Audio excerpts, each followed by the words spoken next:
Muy bien, seguimos aquí en el programa En la Silla por FM Flores 90.7, por internet lasillaenradio.com.ar, continuando con nuestras entrevistas en lo que denominamos la búsqueda de alternativas en vista a las próximas pasos del mes de septiembre. Hoy tenemos el placer de charlar con Gretel Ledo. Ella es abogada, politóloga, socióloga de la Universidad de Buenos Aires, analista política internacional, columnista del diario Perfil y actual precandidata a diputada nacional por la Ciudad Autónoma de Buenos Aires en el Partido Federal. Gretel Ledo, buenas tardes, gracias por atendernos. Buenas tardes, bueno, muchas gracias a ustedes, gracias Marcos por la gentil invitación. No, por favor, es un placer también para nosotros. ¿Es la primera vez que participás como candidata a un cargo político? No, a los 25 años fui candidata a legisladora por la Ciudad Autónoma de Buenos Aires y en la elección pasada, 2019, fui precandidata a senadora nacional, que bueno, la verdad que no tuvimos chances de llegar porque la lista terminó siendo impugnada, así que tuvimos algunos temas, fue una historia bastante larga, porque ganamos en la primera instancia, en la segunda instancia el fiscal falló a favor, después la Cámara resolvió de otra manera, así que por poco resultamos fuera de la carrera para la elección pasada. Y también fui compañera de fórmula de Julio Bárbaro durante la elección pasada. Julio Bárbaro y Miguel Saredi le dan al Partido Federal así como la experiencia y la trayectoria, ¿no? Y vos y Brian Lancelota le dan juventud y capacidad política, ¿no? Sí, bueno, diste en la tecla, Marcos. Hoy es fundamental trabajar en ese acuerdo, si se quiere, generacional, ¿no? De imprimir algo fresco desde una camada que quiere impulsar modificaciones profundas en la política y aquellos que tienen la experiencia, ¿no? La expertise. Claro. Y bueno, creo que esa conjugación es fundamental y es lo que gran parte de la ciudadanía espera. Fíjate que en Europa presidentes que han llegado con una edad meteórica, digamos, Justin Trudeau, Canadá, Macron, ahora el que ganó las elecciones hace la interna para la candidatura presidencial de la izquierda en Chile, tiene 35 años de edad. Claro. Y corre para ser candidato a presidente de la nación. O sea, todavía en Argentina falta, lamentablemente, esa conciencia y también que le den paso a una generación, bueno, que tiene no solamente la voluntad, sino también muchos tenemos la preparación para, justamente para, bueno, imprimir esta modificación sustancial, ¿no? en la cosa pública. Porque también deberíamos pensar a la hora de votar, si la Argentina está así como está, no es por extraños, ¿no? Sino es por los que vienen estando en política hace años y no han encontrado la solución y cuando tuvieron la oportunidad no la aprovecharon. Dentro de lo que es el Partido Federal y entrando ya un poco en lo que sería la especie de ideas fuerzas o plataforma electoral o propuestas que va a tener el Partido Federal, por lo menos en tu caso, en lo que hace a producción, desarrollo, impulso de la economía, ¿cuáles son las ideas que tienen? Bueno, ahí diste la clave, Marcos, y está vinculado a la noción de federalismo. Nuestro partido es un partido histórico que realmente hoy representa una propuesta totalmente novedosa. No hay ningún espacio político que esté hablando del federalismo y creo que es la columna vertebral en torno a la cual se tiene que gestar una nueva Argentina, ¿no? Federalizar el desarrollo productivo a nivel regional, federalizar todo lo que es la distribución de recursos, federalizar incluso la cultura, la educación, un plan estratégico también en seguridad, federalizar oportunidades. La noción de federalismo está vinculado a descentralizar, a poner fin al centralismo político. Fíjate que hoy prácticamente todo el interior del país termina siendo cautivo de un sistema de coparticipación federal que ya tiene una historia muy importante en nuestro país, ya viene hace tiempo esta ley de coparticipación. Recordemos que es la ley 23.548 del año 1988. Sufrió, por supuesto, modificaciones, pero aún así establece que todo el sistema, digamos, de recaudación de tributos esté siendo gestionado prácticamente por el Estado federal a partir de este convenio, donde las provincias están delegando a la nación todo lo que es la recaudación en contribuciones, retiene la proporción y después distribuye. Sí. Ahora, esa distribución existe una especie de, por más que haya una ley, en un momento existe una discrecionalidad política, porque hasta dónde se están implementando los porcentuales adecuados, con qué criterio específico, porque recordemos que hay provincias y jurisdicciones que aportan mucho más de lo que reciben, obviamente con este plan de llegar a un escenario donde todos tengan una cierta, digamos, nivel de ingreso para poder sostener el gasto público, pero ahí es donde hay que realizar, digamos, un paneo en torno a la eficiencia y en torno a cuáles son los esfuerzos que está haciendo cada una de las jurisdicciones y si realmente está recibiendo lo que corresponde. Y además, lo más importante, es el condicionamiento político. Me refiero a que cuando llega el momento, cualquier tipo de toma de decisión de la jurisdicción provincial está de alguna manera sometida al visu positivo de la nación, porque cuando tenemos que hablar de cómo encauzar una obra pública, cómo encauzar una inversión o incluso para el pago de salarios del sector público, hay una dependencia directa, de manera tal que no hay una libertad genuina que le otorgue un paraguas de autonomía y de autodeterminación a cada uno de los pueblos del interior del país. Y esto también se lleva, incluso la Ciudad Autónoma de Buenos Aires, que últimamente se ha querido exigirle un mayor aporte, o los niveles, sabemos perfectamente que la Ciudad de Buenos Aires es prácticamente otro país, otra Argentina, o sea, ahí también hay un nivel de inequidad, hay una mala distribución y una concepción también de centralismo desde la visión de cómo la Ciudad Autónoma de Buenos Aires tiene un universo feliz de gestión de recursos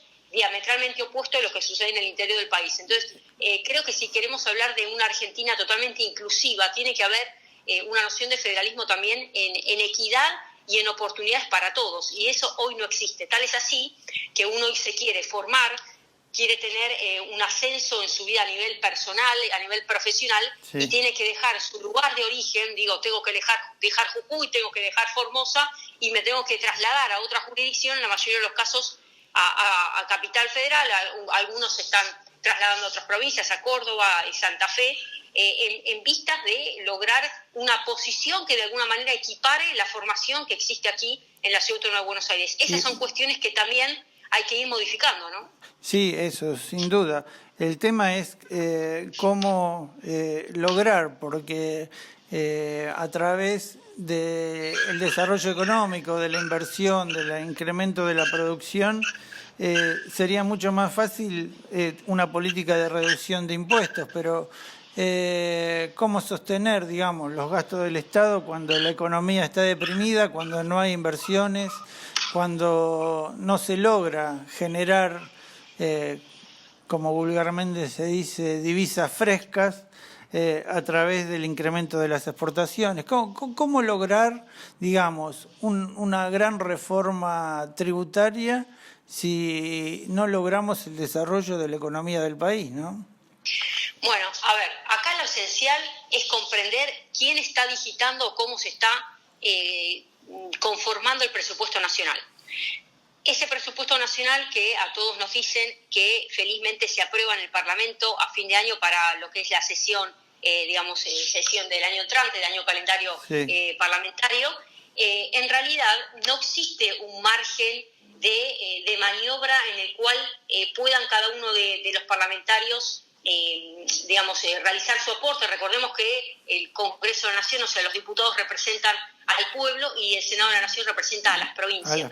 Cuando llega el momento, ¿quién es el que conforma y quién elabora esa propuesta? Obviamente que es el Ejecutivo, porque sabe perfectamente cuáles son las partidas y cómo distribuir los recursos. Ahora bien, lo que termina sucediendo en el Parlamento es prácticamente una aprobación o algún tipo de objeción de partida presupuestaria. Pero vamos más allá, vamos a cómo se conforma en el espacio técnico del Ejecutivo. Hoy Argentina, lamentablemente, así como gran parte de los países, no solamente de Hispanoamérica, sino en general, hacen parte de una agenda transnacional. O sea, Argentina está adoptando una ausencia de defensa irrestricta del interés nacional en la medida en que ha capturado, estas problemáticas globales, que obviamente suscitan una preocupación para todos, pero implican una especie de delimitación a la hora de establecer partidas presupuestarias. Entonces, yo tengo que establecer una partida específica para la ideología de género, tengo que establecer una partida específica para todo lo que es la reconversión en vistas a poner, digamos, una implementación de lo que es en su momento fue el Acuerdo de París, y hoy Argentina hace parte de esa gran lucha contra el cambio climático. O sea, estoy hablando puntualmente de lo que es la Agenda 2030, que Argentina ha suscrito, es parte. Recordemos que esto se aprobó durante la gestión de Mauricio Macri en el año 2015, y simplemente esta presidencia lo que está haciendo es terminando de implementar. Tal es así que la última visita que hizo nuestro presidente con Emmanuel Macron prácticamente fue una felicitación acerca de cómo se vienen implementando una serie de ítems que son reformas sustanciales que se han alineado con un consenso mundial. Entonces, Argentina hoy es parte de ese consenso global que ha trasladado la soberanía política. Ha, digamos, traspasado las fronteras nacionales de jurisdicción nacional y ha perdido libertad a la hora de querer administrar libremente su presupuesto nacional. Entonces, cuando se digitaliza, si se quiere, ¿no? Se digita, ¿no? Se digita absolutamente los contenidos de esa agenda, y ya no hay una agenda que se hace en casa, ¿no? No se infatu tú a casa, ¿no? Es como que se importa de afuera.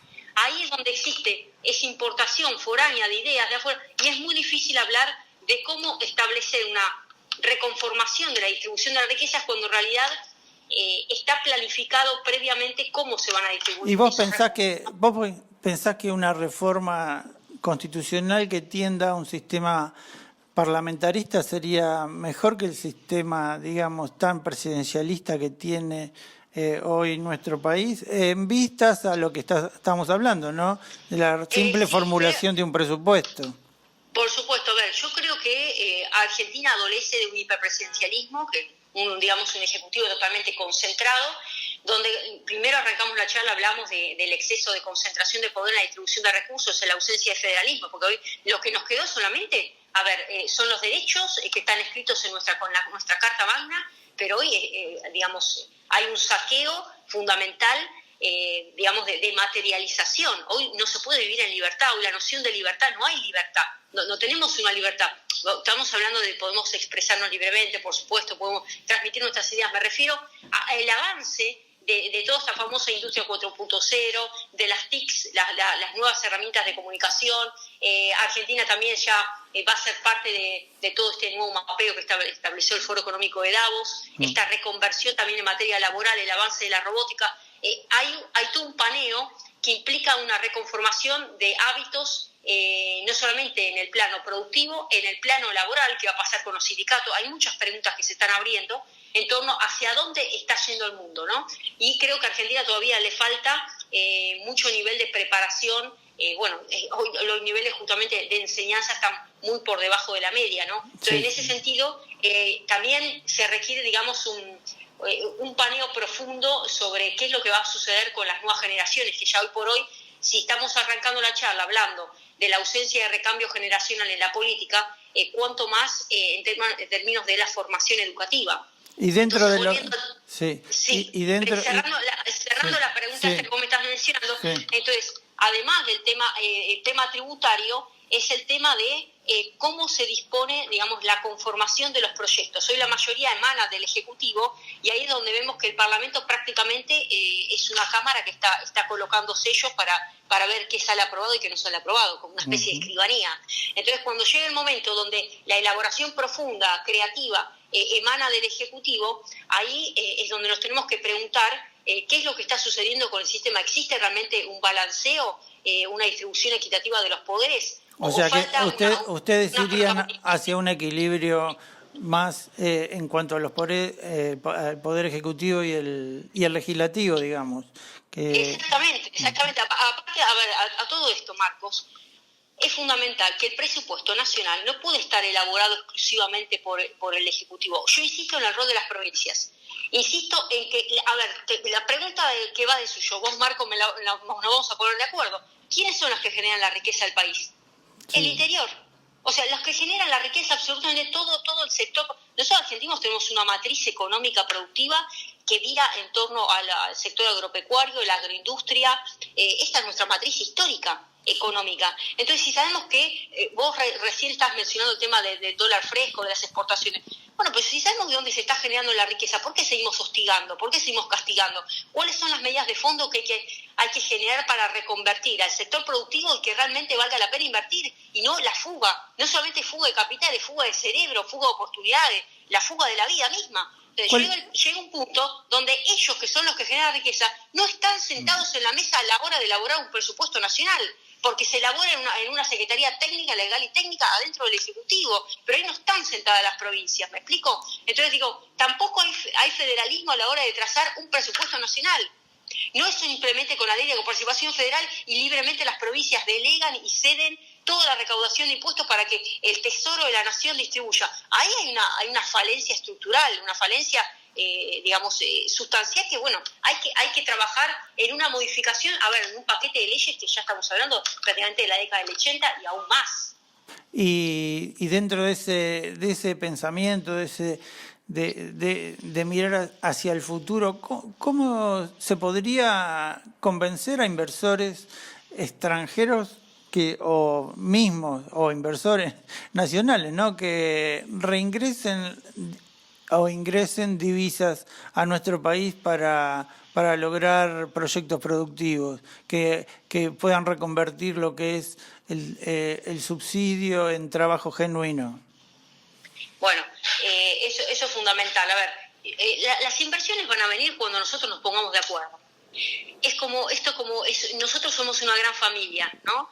Cada uno de nosotros. Entonces, cuando la familia se pone de acuerdo, el resto de los vecinos ven que, digamos, el desorden y el caos desapareció. Y eso es lo que está sucediendo. La mayoría está en una expectativa, en un plano justamente de avisorar si realmente como argentinos podemos levantar nuestro país adelante. Acá no hay un sálvese quien puede individualista, hedonista, porque así no sacamos la patria adelante. Pero sí existe el ponerse de acuerdo. Fíjate que durante la gestión de Donald Trump, yo te estoy hablando antes de que sucediera toda esta emergencia sanitaria, las cuentas cerraban brillantemente bien. O sea, nadie negaba de que iba a ser reelecto. Después lo que sucedió en las elecciones fue otro tema. Después es otro tema cápite para analizar. Pero estoy hablando de cómo cerraban las cuentas, cómo había pleno empleo, cómo se levantó la industria, cómo tuvo que establecer vallas y frenos al avance chino.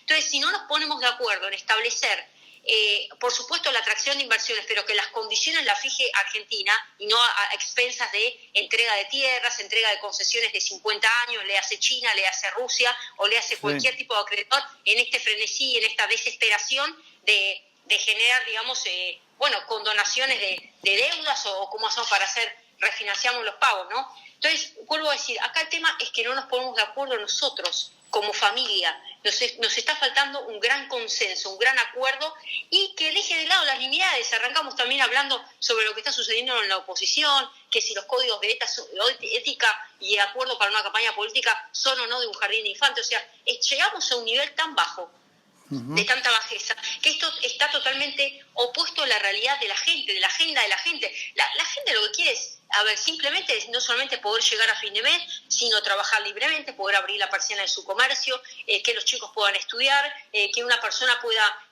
ahorrar y también ser propietario, no estar toda su vida siendo un inquilino. O sea, hay cuestiones básicas que hoy por hoy la política no está resolviendo y seguimos en esta comidilla diaria de un código de convivencia para las elecciones. No da el ejemplo la oposición, el oficialismo a grandes cuentas está con las encuestas para atrás y sabemos todo lo que sucedió, obviamente con la emergencia de por medio, pero hoy por hoy es como que la gente ya no tiene una vara alta para poder perdonar un escenario la emergencia, ya estamos entrando al segundo año y esto no es sostenible, no solo en Argentina, no hablo de nuestro país, hablo en general. Entonces hay una gran masa crítica de personas que se están manifestando. Fíjate lo que ha pasado ahora en Europa, están diciéndole basta este terrorismo sanitario que se está levantando, porque hay una visión totalitaria de imposición donde tampoco se le preguntó a la ciudadanía. O sea, llega un momento donde este leviatán político está tomando decisiones y ya no existe una democracia, existe prácticamente un régimen monárquico totalitario absoluto, se toman las decisiones y se implantan. Y las provincias acatan, y aquellas provincias que no terminan de acatar, terminan siendo marcadas, ¿viste? Al estilo Sidra. Entonces también ahí vemos la diferenciación y por qué existe también concentración de poder. Uh-huh. Y dentro de lo que mencionás vos como figura de ponerse de acuerdo en la familia, lo que sería el país. ¿Ves una colisión entre lo que es conservación del medio ambiente e inversión productiva? Y la verdad que ahí es muy delicado el tema, porque hay que diferenciar el cuidado ambiental con un, digamos, desarrollo armónico de el sistema productivo. Ahora, cuando el paneo, digamos, ambiental se pone por encima de, ahí estamos hablando ya claro, de un escenario de terrorismo, digamos, ambiental que colisiona con la posibilidad de un desarrollo productivo, ¿no? Entonces hay una visión donde se coloca lo ambiental como centro, un biocentrismo, ¿no? Sí. Bueno, que está vinculado justamente a eso, y eso hoy por hoy Argentina, gran parte de la ciudadanía todavía no lo ha visto. Entonces dejemos de lado esta conciencia de fanatismo, digamos, que no nos va a permitir el desarrollo en diferentes nichos productivos que hoy Argentina necesita. Necesitamos de minería, necesitamos de agroindustria, necesitamos de todos los sectores que hoy por hoy, bueno, también inversiones en materia energética. Hay muchos nichos que requieren justamente un desarrollo armonioso, lo dice la Constitución, con el respeto justamente del ambiente. Con la reforma del 94 se incorporan los derechos ambientales, pero no bajo la órbita del frenesí que hoy por hoy está llevando a cabo Europa, donde espera para el 2050 la eliminación absoluta de los gases de efecto invernadero, de la huella de carbono. O sea, todo desarrollo productivo tiene un impacto ambiental. Lo que hay que lograr es un desarrollo armonioso, pero no una entelequia jurídica que se coloque por encima y frene el desarrollo productivo. Esa es la luz de alerta que tenemos que trazar, ¿no? Bien. Bueno, y como para terminar, en un minutito, ¿cuál sería la propuesta que más te convence a vos, que estás más convencida de llevar adelante si llegas a ser candidata y luego electa como diputada nacional? Bueno, una de las cuestiones fundamentales está vinculado a esta integración económica regional, o sea, crear instrumentos que puedan facilitar la dinamización de la industria nacional. También que está relacionado con la simplificación tributaria. Hoy tenemos digamos un nivel de exigencia tributaria que es directamente un pie en la cabeza de cualquier desarrollo productivo. O sea, hay que eliminar impuestos, que sean las provincias las que puedan administrar su propia riqueza, que no exista esa cesión hacia el centralismo de la ciudad o de lo que es el tesoro de la nación. Eso es una de las cuestiones básicas. Después, otra de los puntos, me interesaría impulsar lo que es el plebiscito de cargos legislativos. Vale decir que más allá de que se estén votando por 4 años cargos a diputados nacionales, que sea la ciudadanía la que tenga la posibilidad en cualquier momento de establecer una especie de voto censura. O sea, porque hay muchos candidatos que hoy se postulan con una agenda y cuando con el correr de los años automáticamente se dan vuelta. Entonces existe una traición directa de lealtad hacia el soberano, que es el pueblo. Entonces, cuando se está atentando contra la moral, las buenas costumbres, la soberanía y el interés nacional, se tiene que poder plebiscitar ese cargo legislativo. Y otra de las cuestiones está vinculada a la ideología de género, que no tiene que ser un contenido totalmente obligatorio, sino que en todo caso sea optativo, que aquellos que quieran impartir este tipo de, digamos, de enseñanza tengan necesariamente que pasar por la firma de aquel que ejerce la patria potestad. Sea el padre, la madre o la persona que sea responsable, tiene que manifestar por escrito que autoriza expresamente la impartición de ese tipo de contenido para su hijo, porque hoy existe también una bajada de línea que está vinculado a la batalla cultural que se libra desde la escuela desde corta edad. Entonces, esto que también es materia de debate y es materia también de descomposición familiar.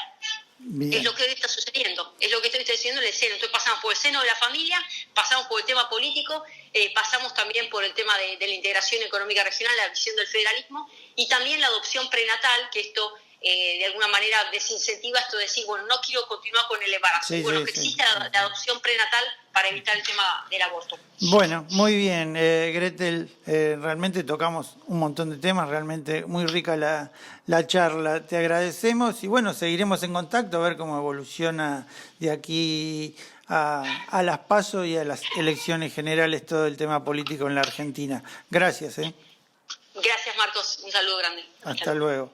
Buenas tardes. Era Gretel Ledo, abogada, politóloga, socióloga y actualmente precandidata a diputada nacional por el Partido Federal. Un tema interesante nos dejó al final, plebiscitar cargos legislativos en medio de un mandato. Bueno, veremos qué pasa. Seguimos por lo pronto aquí en La Silla por FM Flores 90.7, por internet lasillaenradio.com.ar.